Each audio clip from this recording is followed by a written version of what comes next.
Welcome everybody to our first virtual stand-up for the foundation. This has really been an unprecedented year, and while we wish that we could be together in person as we normally would, I'm so happy to welcome you to the event from your homes, and I'm truly grateful for your support. Proceeds from the evening's event will benefit the Feingold Center for Children and Mother to Baby of Massachusetts, two of the Genesis Foundation main program. It was the efforts and generosity of a number of people that have helped this event come together, because we can't do it alone. So I wanted to start with some thank yous. First, Lenny Clarke and Tony V for being our comedians tonight. Thank you to Giggles Comedy and Mike Clarke for hosting the show tonight. Would also like to thank our sponsors, dear friends, the Pier 37 Boathouse and Bourne Auto Center. Jason and Brian, thank you for being here. Thank you to Susan Warnick, who we'll hear from shortly. And thank you to our patient family who will tell their story later in the program. And thank you to everyone who has donated auction items for tonight's event. And thank you all for tuning in. It's so nice to have so many people here. Well, we have a great program for you tonight, so please get comfortable, grab the beverage of choice, get comfortable, and if you haven't already checked on our online auction, as we have some really great packages available. And the bidding will go until the end of the event tonight. I'll start things off by introducing longtime supporter and overall superstar for the organization, Susan Warnick, who is videoing remotely as she couldn't be here tonight on the stage with us. Thank you so much, Judy. Hi, everybody. I'm thrilled to be with you. I wish I could be there in person. You know, I would not miss this event for anything. I love the Genesis Foundation. I love this event, and I love all of you. But as you can see, I was given a once-in-a-lifetime opportunity to visit this fabulous wonder of the world. And for those of you who are thinking that this is just a big picture behind me, well, maybe, okay? But you know, the amazing things that television can do these days. Like, for example, you would never know, look at me, you'd never know that I'm only 110 pounds, right? Ah, television. Well, these are unprecedented times for sure. And that's why I'm not with you, because I just can't be in Boston. A little laughter is something we all need. We need it all the time, but especially now. And I am so happy that our good friends, our wonderful friends, our amazing friends, Lenny Clarke and Tony V are here tonight to provide us with some much needed humor and levity.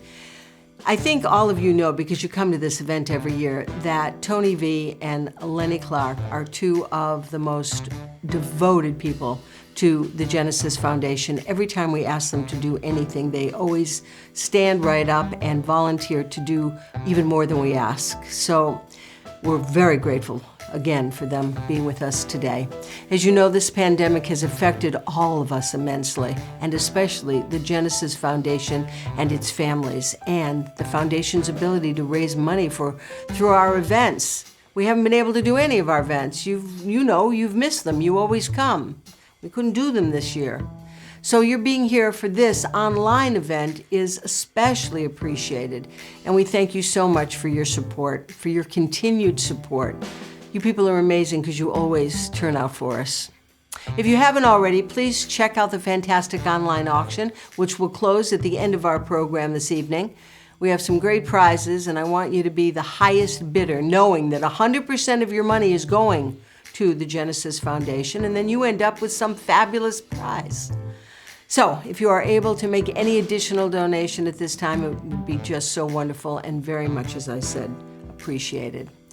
I'm not able to be there with you in person to do the live auction. You know how I love to harass you with the paddle raise. Well, we're gonna do that our next time we're together. So you'll know when you look me in the eye, as I hope you're doing right now, that this money is for the most important cause, the Genesis Foundation families. So I guess the only other thing I can tell you is that I love you. I know most of you. We come together at this event. Usually we're together. It's like a great reunion every year, and I feel really badly that I'm not there. But I know that you will have a great night because of Lenny and because of Tony V, and that's where we're gonna start tonight. With the amazing, the wonderful, the fantastic, and very, very funny, and I'm proud to say, dear friend, Tony V. Hello, everybody.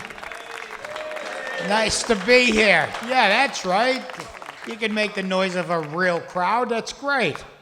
It's nice to be here. If you don't know, I've only been introduced about 8 times by now. I'm Tony V. And I am happy to be among you. I am a proud supporter of the Genesis Foundation. I have to say this in all candor, though. I've been doing shows for years for them, but I came to it with a misunderstanding. First year we did this, I thought it was for the band.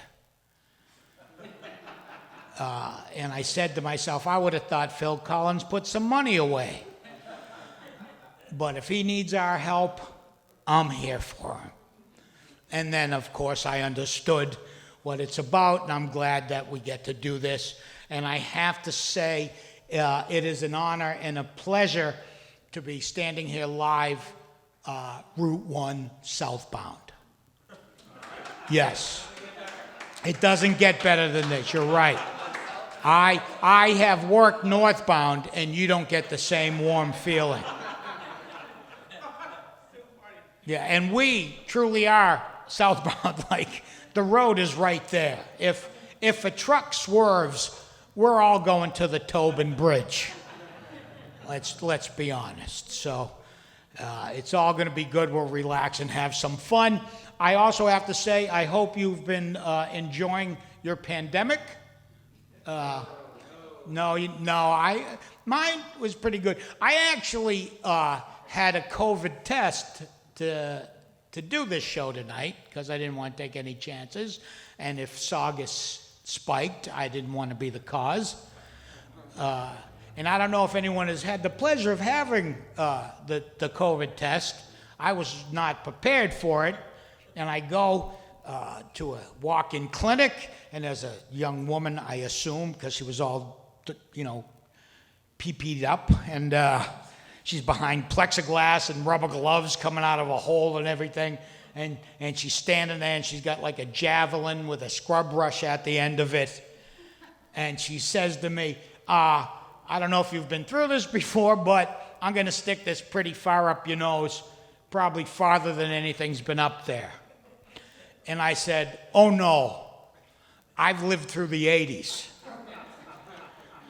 You'd be amazed what's passed through there. You are in danger of losing that swab, young lady. And I couldn't see her laugh, but the arms went like this, like a robot. And I go, oh, that's one in the win column.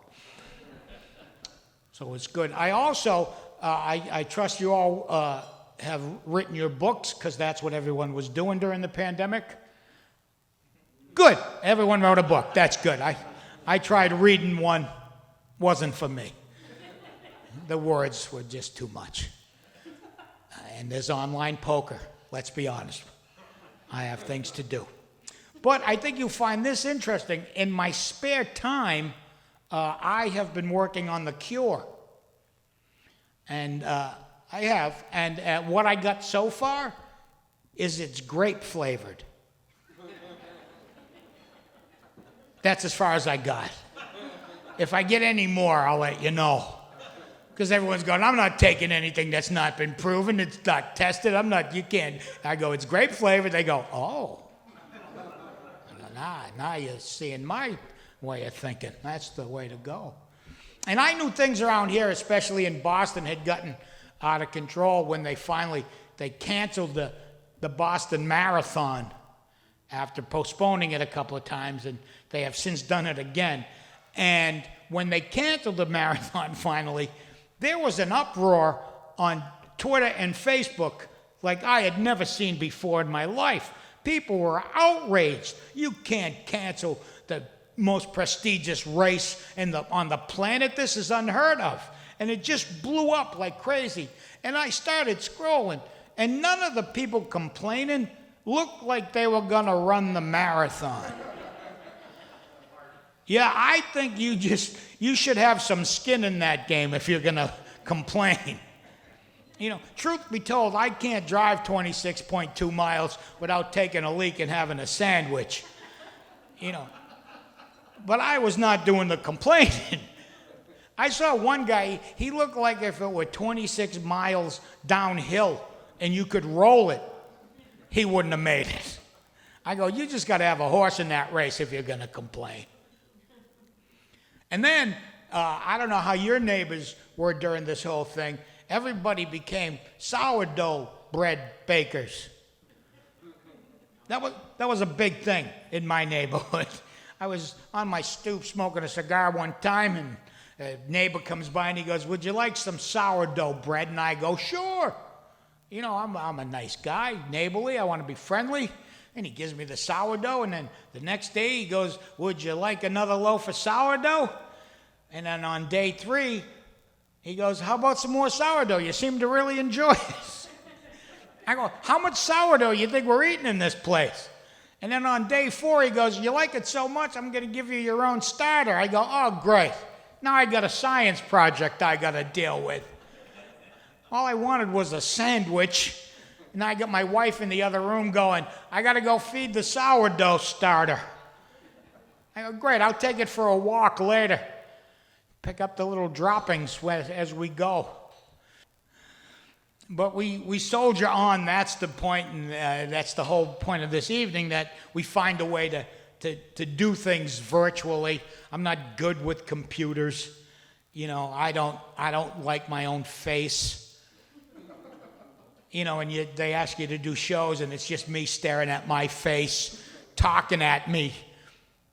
And I go, this is not right. It's just awful.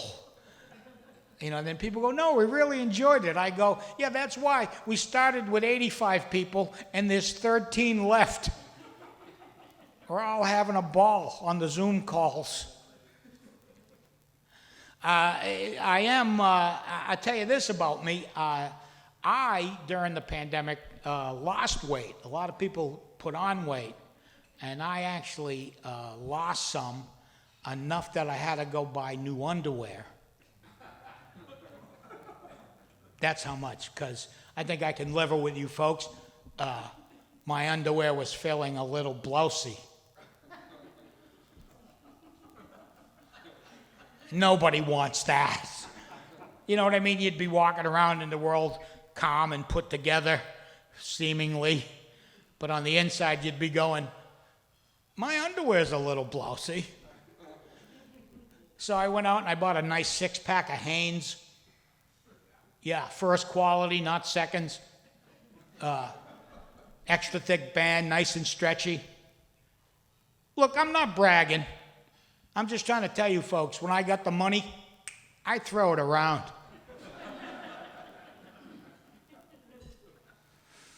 There's more to that joke that I'm not going to do. Yeah, because we're supposed to keep it clean. But if you'd like to hear the rest of that joke, DM me, as the children say. I don't even know what that means, but you can do it. And I'll tell you the rest of it in person. I do have children. My children are grown. I've been married for a long time, 27 years. Yep, thank you. One person. And I've been married happily, I am told. And if I recall correctly, I got married for one reason only. I was sick and tired of having my own thoughts. Well, sit here and watch television when there's a house to be painted. Well, I must be insane. Well, thank God you came along, my love. I think in any relationship there's a balance, you know, and sometimes it can go askew, if you will. I think there's one thing. I think there's two things in the world that speak to how unfair life can be sometimes. The first is we are left with the two crappy Beatles. That's an opinion. Don't take it out on the Genesis Fund. The second is, and I don't know how you have it in your household, but it's the I cook, you clean rule. Does anyone have that? Where if you are responsible for cooking the meal, you are not responsible for cleaning up after it. Yeah, and I think that is heavily weighted, if you will, toward the cooker.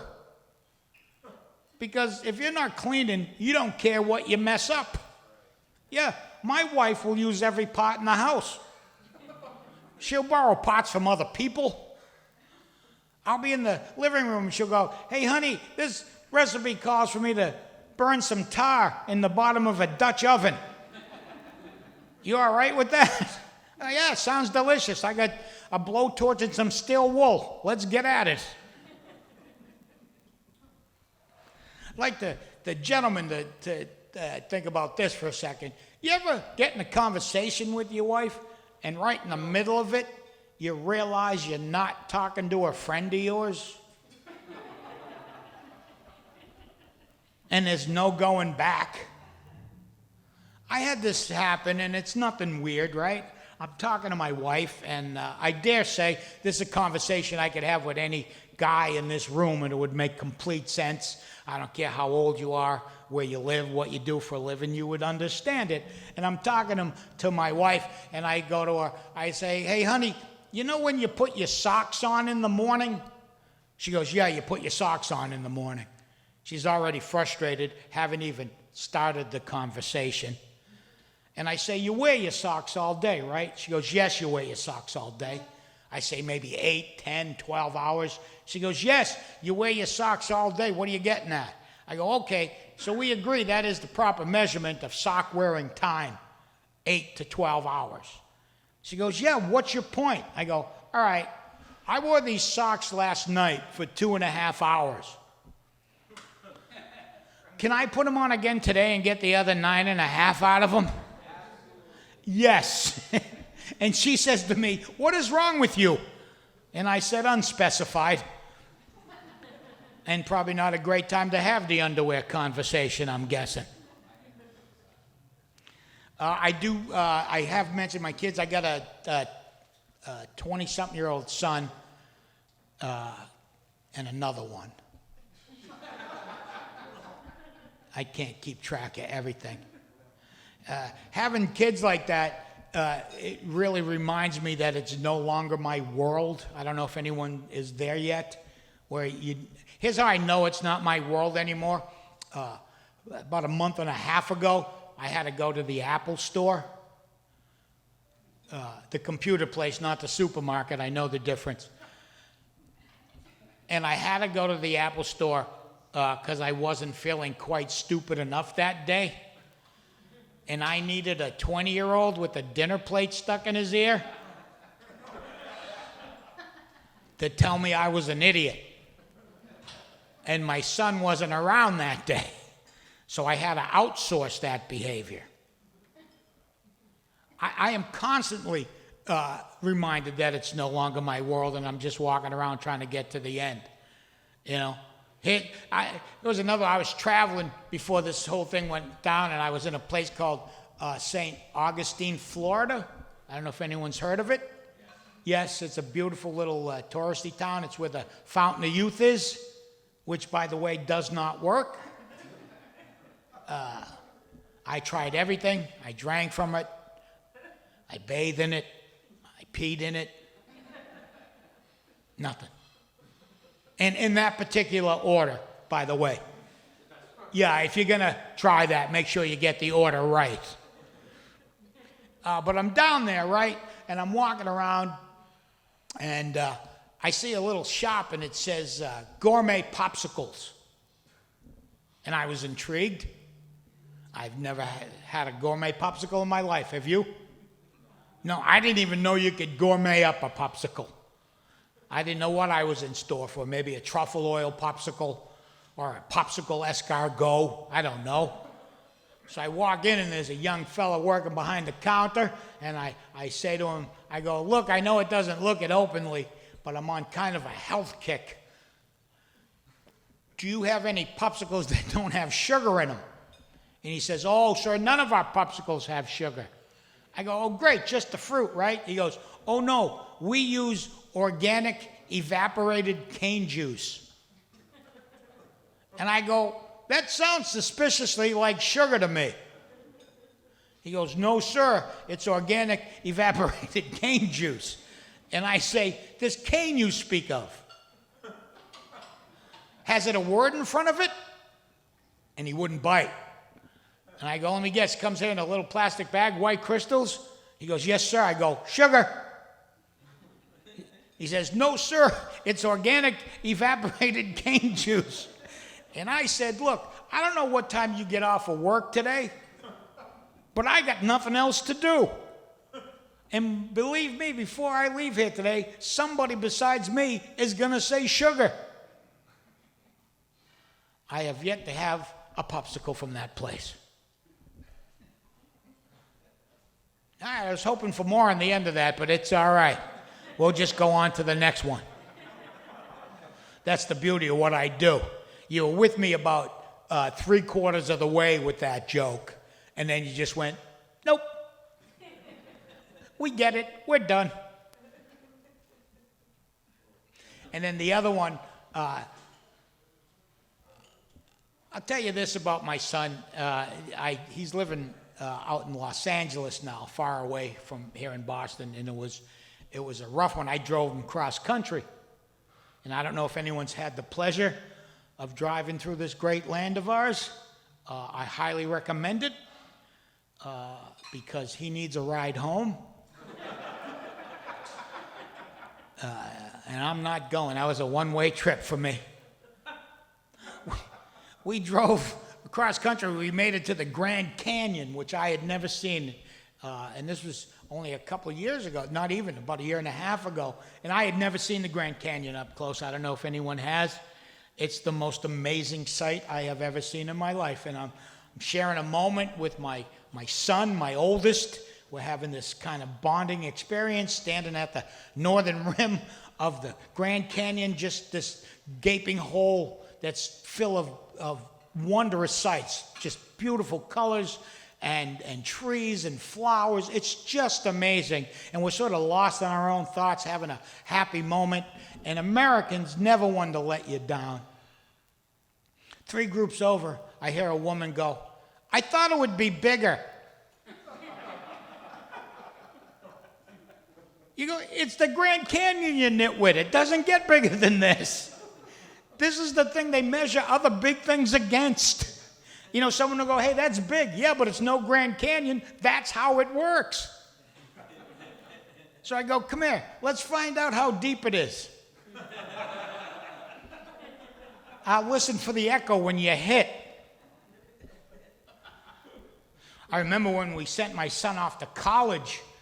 He was one of the first in our family to get that far, and we were very, very honored. I was being a little flippant about it, as I am wont to be. You know, he came down one day and he said, Dad, I'm 18, I'm going to college. And I said, well, I'm glad you got somewhere to go. I didn't know what was going to happen to you when I threw you out. But you have a plan, let's go with that. You know, and then I got to tell you, he left, and I was not happy about it at all. I missed him terribly. He was living at school. I didn't know what he was doing during the day for the first time. Didn't want to know what he was doing at night. You know, it was just this weird, empty feeling around the house, and the house seemed kind of quiet and bigger than it should and empty. And I won't get all weird on you. I just tell you, I missed him a lot. And ever since that day, I've been trying to get my wife into college.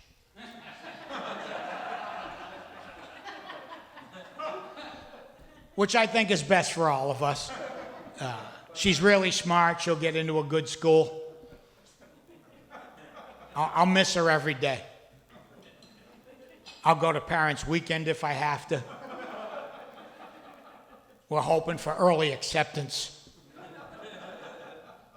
I suggested the University of Edinburgh. That's in Scotland. I didn't want to lose you with geography. I don't know if anyone's ever been to Scotland. No? Yeah, not a place people seem to go. It seems cold and mossy. Plus, there's the bagpipes you got to deal with. And I didn't come here to tap dance on anybody's heritage, but you got to admit something. The bagpipes are the worst instrument that has ever been invented. Seems like a starter instrument to me, you know? And sometimes I do that joke and people will take exception. They'll get mad, you know, and I have a standing offer. I will give anyone $20 who can name a bagpipe player that someone else in the audience goes, oh yeah, he's good. That can't be done. As I say, you know, you need music. I know how it works. You got to have music. It's what makes life worth living a lot of time. It's part of our being. It's great, you know, and say it's thousands of years ago in Scotland, right? And they got no music. And one day some guy looks over at France and they got the harpsichord and the violin. It's very pretty. And then on the other side, Italy, they got opera and the lute. And then some Scottish guy just went, we've got nothing. Another guy went, all right, here's what we're going to do. We'll grab an old sheep's bladder, and then we'll jam some reeds in that. And then we'll blow it up. And then squeeze it with our armpits until it sounds like we're kicking a cat with baseball spikes on. And then another guy went, all right. But as soon as the trombone is invented, we're done with this foolishness.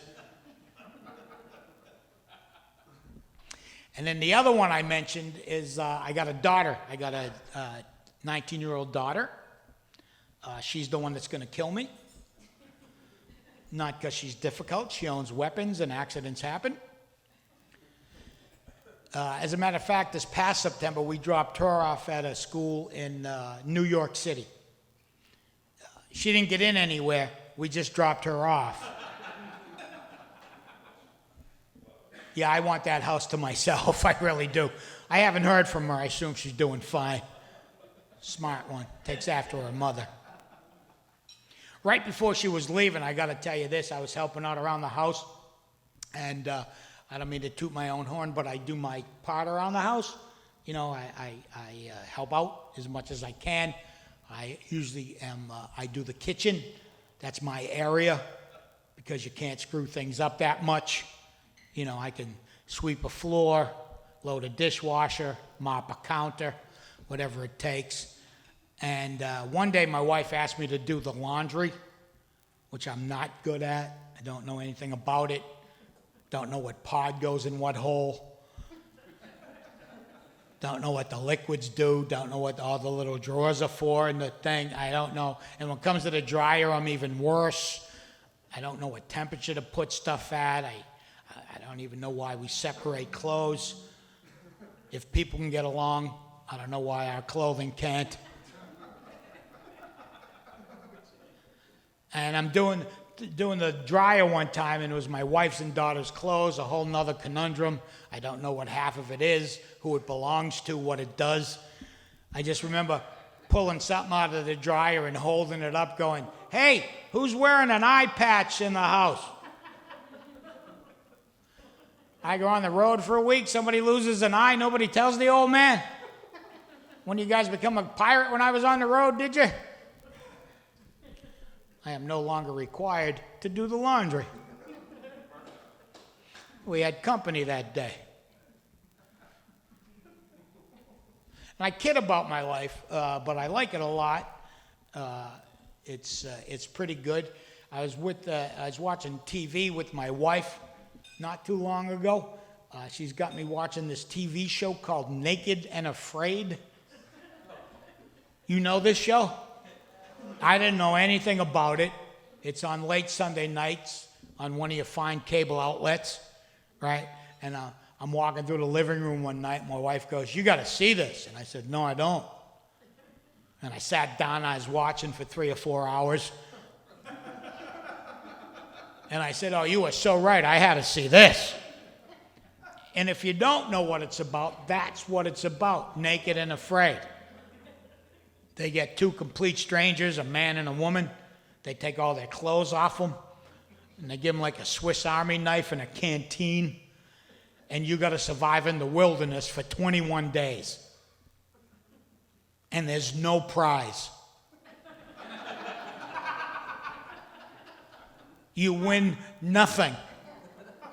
The prize is you're alive at the end of 21 days. And if you've ever seen this show, it's awful. They come to get them 3 weeks in, and they're emaciated. They've lost like 30 pounds. They're all bug bit and sunburnt. They got fungus on them. It's awful. If I ever did that show, you pull up 3 weeks in to get me, I would be sitting on a pile of bones all by myself, 40 pounds heavier. I'd just be sitting there going, I have no idea what happened to that lady. No, she left like 2 days in. It's your show. You should have kept tabs on her. How do you think I feel? I've been sitting here all scared for 19 days by myself.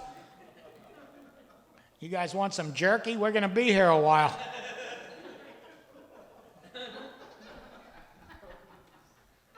I can't believe you went for that one, but no on the popsicle.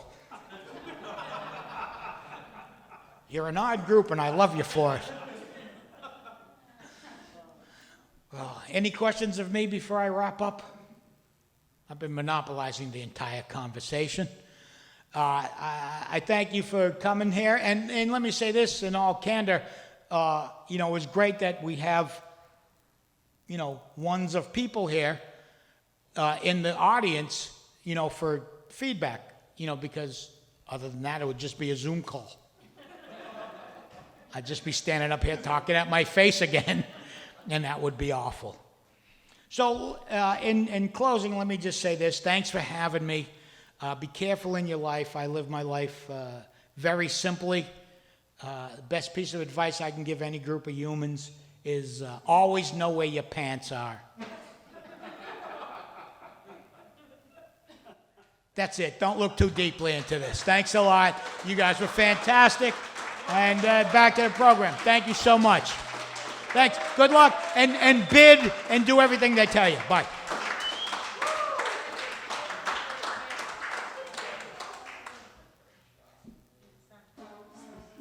Thank you, Tony, and thank you, Susan, for being here remotely. So now the real reason why we're here tonight, the reason is for the children and for our patients.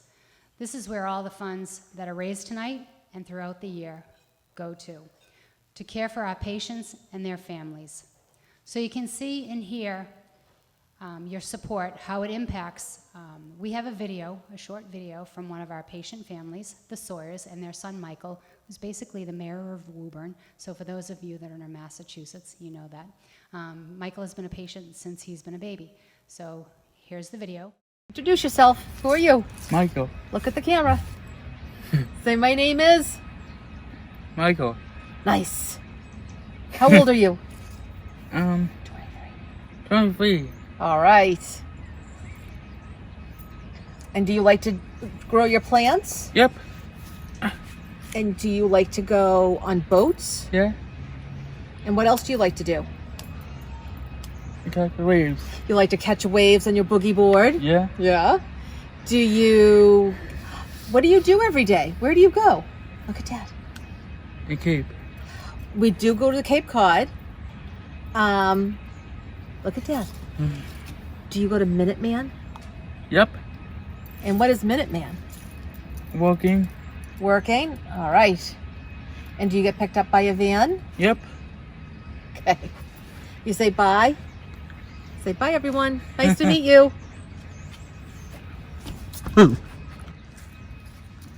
Hi, everyone. I'm Kathleen Sawyer. I'm married to Rich Sawyer, who is a board member. And they asked us to speak a little bit about our story. You just met our son, Michael, who is 23 years old. And as you can see, he is adopted from South Korea. Both of our children are. And we had no idea when we adopted this beautiful boy at age 4.5 months old that we would be going down the path that we went down. Briefly, Michael was an absolutely hysterical baby, laughing, giggling. He giggled off the plane when he arrived that night in December. But we had no idea about a year or so later that he would stop making milestones and that they were very, very delayed. And so we got concerned about this. Our pediatrician, Dr. Leader, at Woburn Pediatrics was just wonderful and sent us to the best specialist that he could. But we were still getting no answers and nothing definitive. And finally, my husband Rich called Dr. Feingold's office and had explained our situation. And they said, you know what, we're gonna get you an appointment. And we thought, okay, this will take a few months because that's what specialists, it takes you a while to see them. Well, we ended up seeing Dr. Feingold the next day. And I remember vividly being in that room with him as he and another specialist were asking us questions. And they were kind of in three parts. And the first part was sort of like the usual questions. And I'm thinking, wow, this man has made so much time for us, but this is the same stuff. And then the second time he started asking us questions, like the second tier of questions, it was like, whoa, he's making these connections and he's asking us questions that hardly anybody has ever asked us. The third set usually puts me in tears, and I promised myself I would not do this for this video, but I'll never forget it because the questions were the questions that we were dying for someone to ask us. And finally, somebody understood what we were trying to say about Michael. And he literally saw me start to cry, and he said that we will figure this out, Kathleen. We're gonna figure this out. And they did their tests and they did what they had to do, and it took several months, but he gave us a call and we went in to see him, and they had an answer, and it happened to be a genetic defect, and it's basically a deletion, a chromosome deletion. And at that point we had an answer and we could move forward. And Michael at this point was, I believe, in 4th grade. So that's how long we had been going on faith. And at that point, he basically said, welcome to the Genesis Foundation family. And that was a little over 15 years ago now. And at this point, you can see that Michael likes to stay busy. He likes to garden and catches waves and go to the beach and all that good stuff. He is a graduate of Woburn High School. He also goes to the Minuteman Day program in Concord, a wonderful group of people, by the way.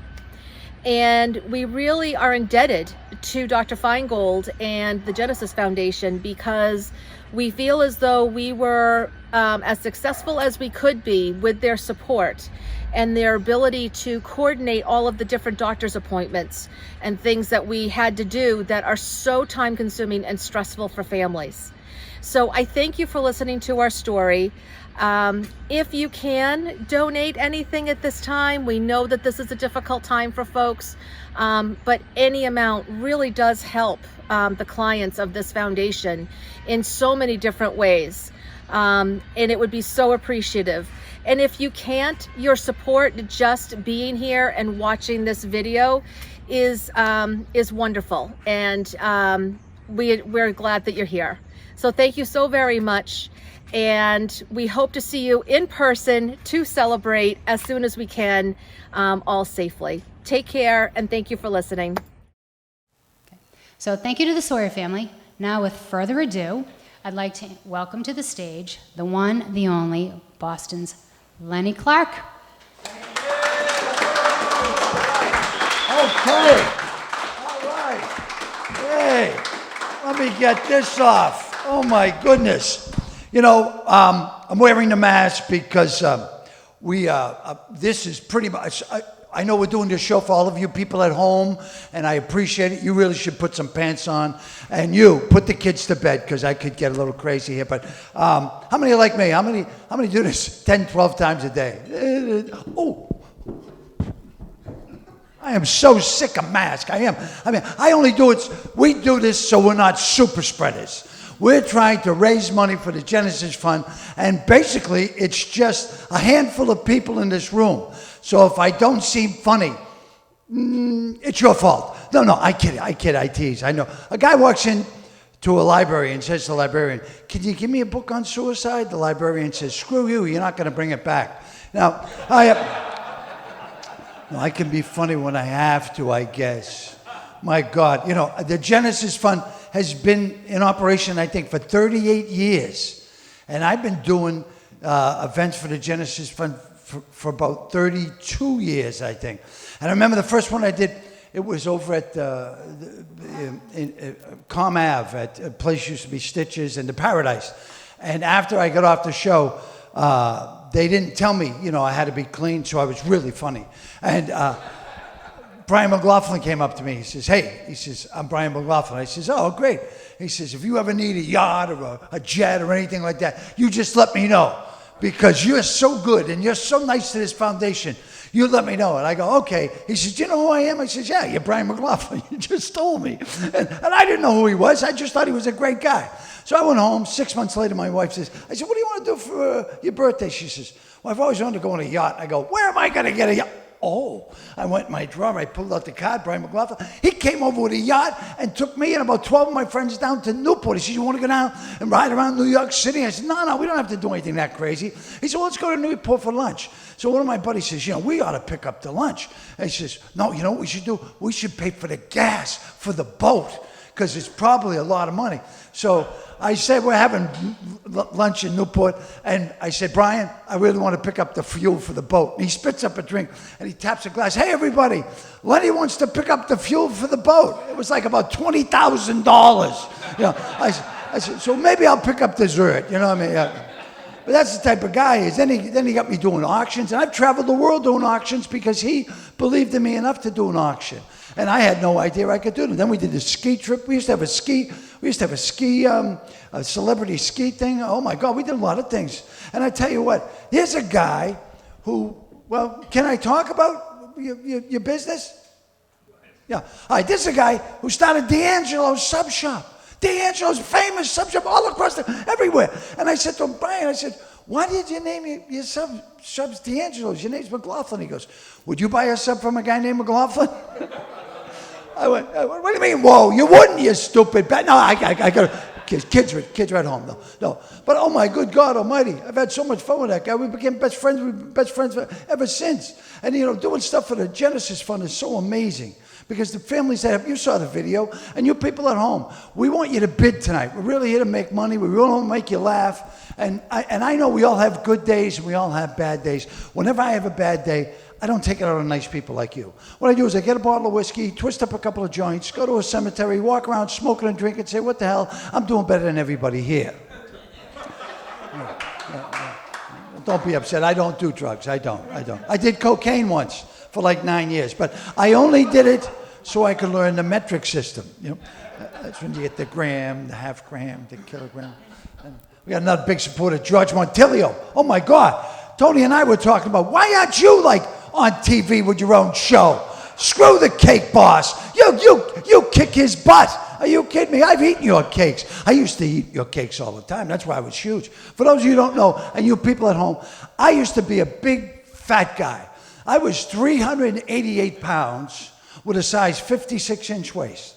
Oh yeah, I was huge. I was breaking furniture. I tell you what, I was so fat. How can I explain it? I was so fat, my wife started saying things like, you can have sex with other people now. Really? Yeah, go ahead. I don't care. It doesn't matter. You're killing me, And it was really bad because, I used to go to shop for, when women, and there's a few beautiful women here tonight, and I'm very happy to see you because I love women. I do. Women are probably the number one reason why I'm not a homosexual today. All right, I had sex with one guy, but I needed a ride to the Cape real bad. No, I'm teasing. I'm kidding. I didn't need the ride. Here he is now. No, what happened? No. I kid because I care. But, oh my God. When women, if you gain weight, you get a little heavy, you can disguise it. You can rip drapes off a wall, put a parachute on, some flowers. Ooh, fashion. But guys, we don't wear dresses, So I had to go. When you're a fat guy, you can waist size 30, 32, even 34. You get nice designer labels, colors you've seen before in this lifetime. Waist size 36 and above, clown pants. You got fish chasing cats and dogs, balloon people blowing up children. Not only people know you're fat, they think you're dressed like an idiot. And when I was fat, I couldn't go to a regular store. I had to go to the big, fat, tall, sweaty, stinky man store. I don't even know if they have those anymore. They've given up on it, Because, it was wild. I'd go in and there's a big sign, welcome you fat, have a donut, a little troll guy cooking sausage and peppers on hibachi. Try stuff on. This will be ready in a minute, I went to this place up in Husky. Yeah, oh, that's right, the Huskies. You're right, at Sears and Roebuck's. Remember, your mother would take you to Sears and Roebuck's. That was a store, right? Not a big clothing store. They sold washers, dryers, lawnmowers, and Husky pants for fat kids, right? Oh, yeah, I hated that going to Sears. I knew we weren't getting a washer or dryer. My mother goes, the only pants that'll fit you, you fat. No, but, I love my parents. I miss them, I mean, all the parents at home watching this, you're so good to your kids. You're so wonderful. You're raising money for the kids. It's such a beautiful... My parents, if something was wrong with me, they'd just say, rub dirt on it. You'll be fine, And my parents... I know you people don't do this, but my parents used to beat me. They did. I'm not going to lie to you. They did. Yeah. Oh, yeah. But when they beat me, I learned, It was like touching a hot stove. You do it once, you don't do it again, And my mother used to say, wait till your father gets home. And my father, he beat me so much, he'd get so exhausted, he'd go, why don't you go get like a table leg or a belt, and I'll beat you during the commercials. How's that sound, all right? And as I got older and bigger, and my parents couldn't beat me as severely as I deserved, they saved up all their money and sent me to Catholic school to have it professionally done. No, I didn't have any trouble except from the nuns. Now, for those of you who don't know nuns, how can I explain nuns? Nuns were small, fat little women who never have sex, so they dressed up like penguins and beat the hell out of kids like me. I went to see that movie, March of the Penguins. I was having flashbacks, no kidding. I came out of that theater, I wanted to kill everybody I saw. But the one thing I learned about taking a beating from the nuns was how to take a beating from a woman and keep my mouth shut about it. Because if you came home with blood on your face, your shirt ripped, your pants torn, and your parents said, what happened to you? I get hit by a car. Because if you told them the nuns beat you up, they'd beat you again. We pay good money to have them kick the crap out of you, go back there and you learn. So as I got older, I realized that things weren't going to work out for me. And my parents, they tried. They really did. My parents were sweet people. They used to say things like, you could be whatever you want in life. Did your parents ever tell you that? Yeah, nice people, your parents, but they were liars. Huh? Did any of you get what you wanted in life? No. We have to work. Anybody can work and make a living. It's been done.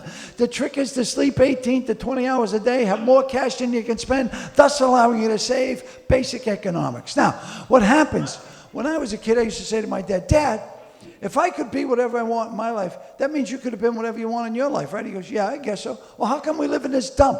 He said, ask your mother. We were born and brought up in the housing projects. A lot of people call them condominiums now, but you're not going to fool me again. And my parents told me, I should move out, really quick. And I did. I got married, and I've been happily married for 36 years now. 5 different women, but I'm no quitter. And my first marriage was very, very strange because I'm a white Irish Catholic kid from Cambridge, Massachusetts. And I married a redheaded Jewish girl from Birmingham, Alabama. Thank you so much for that awkward silence. It's okay. You should have seen my father. What, you're marrying a Jew? Call your uncle. Wake him up. He'll laugh like hell. But I love the Jews. I'm Lenny Clarke, friend of the Jews. I married a Jew. I was in the tribe. I know your secrets. Don't fool with me. I'll expose you. Now, what happens? It was really weird because she was also a Playboy model and a cocaine dealer. Now, what happens? Yeah, I had a very, very strange life. But when I said the cocaine dealer, you all laughed. But the Playboy model thing, you always just kind of, you were married to a Playboy model? Yes, I was. Because at the time, I was incredibly wealthy. And you'd be amazed how attractive you become when you're incredibly wealthy. It's like the old guy at Foxwoods who goes walking by with the walker and the oxygen tank and a beautiful blonde on both sides. People say, he must be a nice man. No, they're prostitutes. Now, what happens? Too much? Okay, all right, okay. I'm sorry. I try. This pandemic thing is really, really wild, I mean, because we're all wearing masks and stuff. But I mean, we've been through tougher things. Remember the AIDS epidemic? I was having sex with women with open wounds. I mean, it was bad. Oh, now I think I've crossed the line. And you people at home, sorry, what was I thinking? All right, let me talk about me. I talk about my own problems. All right, see, when I was a really, really fat guy, I remember it like it was yesterday. I was 388 pounds, and I was lying on the couch watching the Patriots on TV, eating crack crab on my belly like an otter. And my wife walked into the room and said, honey, do I look fat? I said, look at me. I'm an otter. As long as you're married to me, you'll never be fat. And I get out of the way of the TV. I got money on this game. And she said, do you still find me attractive? I said, if I could stand under my own power, I'd have sex with you right now. Where's my reaching stick? So now she said to me, well, I think I'm fat. And I said, I don't know what to tell you. She said, well, I think I'm going to Weight Watchers. I said, that's a great idea. Bring back a case of beer. I'm going to be here all day. And she said, she said, well, I have no one to go with. I said, well, call your friends. And she said, I did. None of them will go with me. I tell you what, I love you so much. If you wait till after this game, there's a break before the next game, I'll go to Weight Watchers with you. She said, you can't go. I said, what? Now I'm going. Where's my moo-moo? Now, Dennis Leary was in Hawaii shooting a movie, and he bought me a moo-moo. Figured it would embarrass me, help me lose weight. Well, screw him. I tried it on, and I liked it.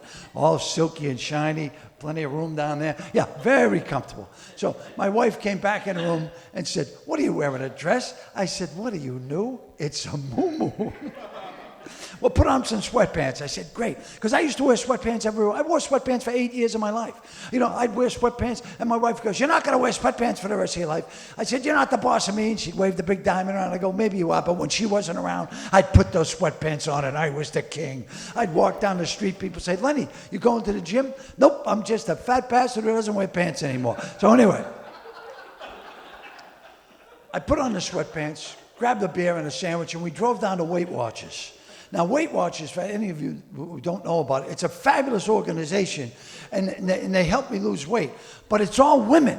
All women. Weight Watchers, all women. There were 56 women, 56 big women, 56 huge women, and they're all looking at me like they wanted to eat me, and not in a sexual way. So now, I'm signing in because you got to put name tags on. And they go, that's Lenny Clarke, the actor. Lenny Clarke, the comedian. I said, hey, I'm fat. I'm not deaf. I can hear you. And they thought I was there to do research about fat women to make a funny movie about them. I said, no, I am one of you. Help me. And once they realized I was on the up and up, they were kind and sweet and compassionate. And they took me under, I guess you'd call it a wing. And we discussed things like portion control and food grouping. And then they said, can you walk, Lenny? I said, I don't know, maybe if you help me up. So 6 of them got me to my feet, and it was like a revival meeting. Walk, Lenny, walk. And I was headed for some treats at the back of the room. So now I went home that night, and I said, you know, if I listen to these women, I could probably lose weight. So the first day I went for a walk. I made it about 5 blocks. I thought I was having a heart attack. So I called Domino's. I gave the kid an extra 50. He took me home with the pizza. Yeah, I was fat, but I was crafty. So if you are a fat guy and you're going to try and walk and you want to walk the weight off, first of all, you probably have to go around the world twice. But don't wear corduroy. Don't do it. People will hear you coming from blocks away. And if you're going down a hill, there's a good chance you could build up a little momentum. You might start a small brush fire in the lower area. So what happens, maybe I should stop now. No, it's okay. I care about you people. I really, really do, you know. I mean, I think, you know, I mentioned that I was a fat guy. I lost all the weight. I lost 200 pounds. And 4 months ago, I had a stroke. Yeah. Now, people usually don't talk about it because no one talks about the stroke. I had a stroke. People, I'm so sorry. I go, wow, you had nothing to do with it. One morning, I woke up, and I was feeling a little woozy, and my hand was asleep. I made a cup of coffee. I drank the coffee. My hand was still asleep. I said, you're going to wake up? Come on, we got stuff to do. So I sat down at the computer, and all the things were bouncing around like an old video game. And then I called a friend of mine. I said, hey, am I making any sense? They said, even less than normal, Lenny. I said, okay. So I popped a couple of Bear aspirin. Thank God I did, because I think I'm doing a commercial for them now. And what happens, I drove myself to the hospital. And people said, you drove yourself to the hospital? Isn't that dangerous? Oh, yeah. But I see, I live up in the woods, a mile off a dirt road, off another dirt road. And if they missed the wrong road, they're never going to find me, and I'd be dead. So I jumped in the car, and I drove as fast as I could, because I live on Martha's Vineyard. It's a small island, 26 miles long. I only had about 20 miles to go to the hospital. And I figured if the cops pull me over, you know, they know me anyway, and it was bad, because I couldn't talk, you know. I was kind of like Kirk Douglas. It's okay, he's dead now. I knew Kurt. Now what happens? I'm driving, and I, knowing all the cops, I knew it wouldn't be a problem because one winter when the cops are there, there's nobody there, and I was driving as fast as I could to see how fast I could make it from one end to the other, and I got pulled over by the cops, and they said, you know why we pulled you over? I said, I don't know, you're lonely? So anyway, I get to the hospital. I walk in, and they said, Lenny, what's wrong? And I went, and they said, oh, my God. So they wheel me into a room, and they shoot me in the ass with something, and I get my speech back. Yeah, if you're having a stroke, go to the hospital right away, because if they shoot you with something, I don't know what it is, but it was very good, and I could talk again. So they said, Lenny, are you okay? And I said, I am now. I can talk again. And they said, well, you know what's going on? I go, no. And they go, you're having a major stroke. And I go, a major stroke as opposed to like a minor stroke? I said, what are we going to do? And he says, well, we can't handle you here. We have a helicopter inbound that's going to fly you to the Mass General in 15 minutes. I go, 15 minutes? I go home. I got to go home. I got stuff I got to hide. Now, yeah. See, not everyone has to get it, but it's like a core. So now they said, well, we're going to put you in a helicopter. Now, I've been in a lot of helicopters because I've been all over the world doing USO shows, but I've never been strapped to a gurney in a helicopter. So they strapped me in a gurney, and they're wheeling me out just as the medevac people are coming in. And people are going, hey, there's Lenny. Lenny, can I have an autograph? I go, do you see me tied to the gurney, you stupid? Yeah, stick your head in, we'll get a selfie. Yeah. So now, this little guy comes in, he goes, we have a white male, 66 years old, blurred vision, he's having trouble breathing, can't really hear, can't speak well, blah, blah, blah. And I'm going, wow, this guy's good. And I go, oh, he's talking about me. And I go, oh, I don't like him. So now, in walks this 6'3" brunette Amazon woman named Heidi, and she's gorgeous, and all I can think of is climbing up to her top and just yodeling. So now, well, that's how guys are. Even when we're dying, one more for the road. So now, what happens, we wheel me out to the medevac helicopter, and it's not like your normal helicopter. It's filled with all sorts of, medical equipment. And I'm going, wow, if I was a fat guy, we wouldn't be able to get me in there, and we'd have to have someone leave. And I go, you stay, Heidi. You, the smart guy, get out. So now, we're riding up, and it's an uneventful flight, which is what you want when you're strapped to a gurney with a beautiful Amazon woman looking at you. Go, Mr. Clarke, I'm a big fan of yours. I go, really, Heidi? How big? So now, we get up over the Mass General near the Charles River, and the wind's whipping up, and the helicopter is spinning around and around, and we're just about 4 feet off the deck. I'm saying to the guy, turn the key off, let it smash down, let's just smash down. I don't want to die flying over the side of the building. So I think that's what he did. He turned it, boom, and then as soon as we land, he rips off the mask. Hey, Lenny, it's me, Freddie. I used to fly you when Ernie Bach had a helicopter. I go, it never ends. So now, we go in, and they immediately have to test me for COVID, Tony. And they get that big giant swab and stick it deep in your nose. Then another guy came in and stuck another swab in my lower back area. Anyway, I think he was the janitor, but I was medicated at that point. Everyone was welcome. So now I get through that, and and I'm here with you people tonight, and I can't believe it. And now we have to wear masks everywhere because of the COVID. Now, anyway. Let me, when I leave, I'll leave you with a joke that you can probably use. No, you can't use that one. No, not that one either. Okay. This guy and this woman are having sex 6 or 7 times a day. And the woman says to the guy, let's get married. The guy goes, okay. So they're walking by a Catholic church. They ring the bell. They go in. The priest says, hey, what's up? And they said, well, we want to get married, Father. We want to get married in the Catholic church. He said, okay, come on in. He says, we've had some problems, but we still have some rules. You're not supposed to have sex before you're married. Are you having sex? The guy goes, yeah, 6 or 7 times a day. And he goes, well, you can't do that. He goes, tell you what, you're young, you're in love, you're probably going to want to have sex more. Go away and don't have sex for 30 days. If you do that, come back, we'll talk about you get married in the church. The guy goes, okay. So he comes back 30 days, he rings the bell, the priest opens the door. How'd you do? He goes, I almost made it. He goes, what's wrong? Well, we're remodeling the house, how stressful that could be. And the other day she was bent over a can of paint, and I just had to have her. And the priest says, well, my son, you're no longer welcome here. He says, I understand, Father. That's pretty much the same thing they told us at Home Depot. I think that's all I got that's clean. I love Brian. I love you, pal. You guys have been awesome. You people at home, bid on stuff, raise the money. The kids need you. The kids love you. Thank you so much.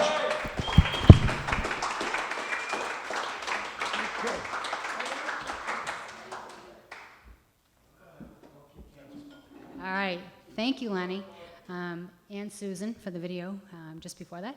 We hope you all have enjoyed the virtual comedy night. I know it's not normal, but it's the new normal. Please consider making donations on the virtual auction. Log on now and bid, keep bidding. If you're bidding online, the auction will close shortly, so get those last-minute auction bids in. We appreciate it. And before we finish tonight, I have a couple more thank yous to say. First of all, I want to say thank you again to Brian McLaughlin and Pier 37 Boathouse. Thank you very much, Brian, for being a supporter for so many years.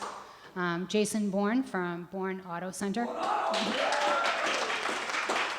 Susan Warnick, as always, Susie is great and is a great supporter. So next time you guys come to an event, she has her paddles up. You need to bid high. Thank you to Lenny and Tony V. Thank you so much. As always, you guys are amazing. I want to say thank you to the amazing, small but socially distanced live audience that's here tonight. Thank you for coming out and getting on Route 1, north then south. I also want to thank Mike Clarke and Giggles and the Genesis Foundation staff for being here tonight and helping us out, because without them, we wouldn't be here. And the production crew, thank you guys so much. We really appreciate it. I think I got everybody. But I do want to say, log on, go to those auction items before the auctions, and we really appreciate it.